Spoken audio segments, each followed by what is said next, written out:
আসতে দেখো, গাইতে দেখো। শিল্পীকে তো ঠিকঠাক পেমেন্ট করা হয় না। আমি দিওয়ানা,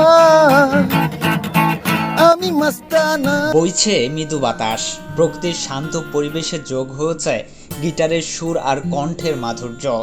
খোলা আকাশের নিচে একজন শিল্পীর গান পরিবেশন ঘিরে তৈরি হয়েছে অনন্য এক আবহ। আমার গানে আঁকা নির্ঘুম অনেক প্রহ, আমায় চেনে জোনাকি, চেনে নীরব সহ। জনসম্মুখে গান পরিবেশন করে স্বেচ্ছায় অনুদান গ্রহণ করাকে বাস্কিং বলে। দর্শকরা পছন্দ হলে শিল্পীর সামনে রাখা বক্সে টাকা দেন। রাজশাহী শিল্পী জহুরুল হক অরিন জীবিকা নির্বাহের জন্য বেছে নিয়েছেন এই পথ। আসলে এটা হচ্ছে কি, আমি শ্রম দিচ্ছি, সুস্থ বিনোদন দিচ্ছি। এতে যদি কারো ভালো লাগে, সে আমাকে সম্মানী হিসাবে যা কন্ট্রিবিউট করবে। এটাকে বাস্কিং বলে। এটা বাস্কেট থেকে আর কি বাস্কিংটা আসছে। প্রতিদিন বিকাল থেকে রাত পর্যন্ত পদ্মা নদীর পাড়ে গিটার হাতে গান শোনান দর্শনার্থীদের।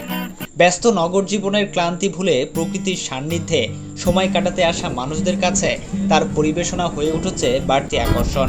অনেক কথায় মুখর আমায় দেখো, দেখো না কেউ হাসি শেষে নীরবতা।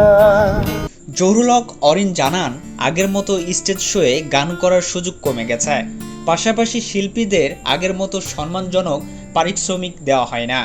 ফলে নিয়মিত কাজের অভাবে জীবিকা নির্বাহের জন্য তিনি বাস্কিংকেই বেছে নিয়েছেন।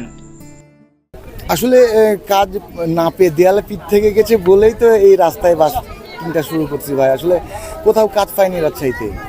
এমনকি অটোর দোকানে অটো চালাইতে গেছি, অটোওয়ালা বলছে যে আপনি অটো চালাতে পারেন। তখন বলেছি যে চালাতে পারি না, শিখে নিব। দেওয়া যাবে না ভাই। প্রকৃতির শান্ত পরিবেশ, গিটারের সুর আর এক শিল্পীর সংগ্রাম। আমি আসলে মিউজিক ছাড়া জীবনে কিছু করিনি ভাই। অনেকে প্রবলেম করে ভাই, যেরকম মাইক দিয়ে ধরেন নৌকায় রাখে, আমি তো খালি গলায় গান করি। খুব কষ্ট হয় ভাই, একদিন গান করলে তারপরের দিন আর গান করা যায় না। সব মিলিয়ে রাজশাহীর পর্দার পারে তৈরি হয়েছে এক ভিন্ন আবহ, যেখানে বিনোদনের পাশাপাশি শিল্পচর্চা ও আত্মমর্যাদার সঙ্গে জীবিকা অর্জনের এক ব্যতিক্রমী উদাহরণ হয়ে উঠেছেন জহুরুল হক অরিন। তুহিন, বাংলাদেশ টাইমস, রাজশাহী।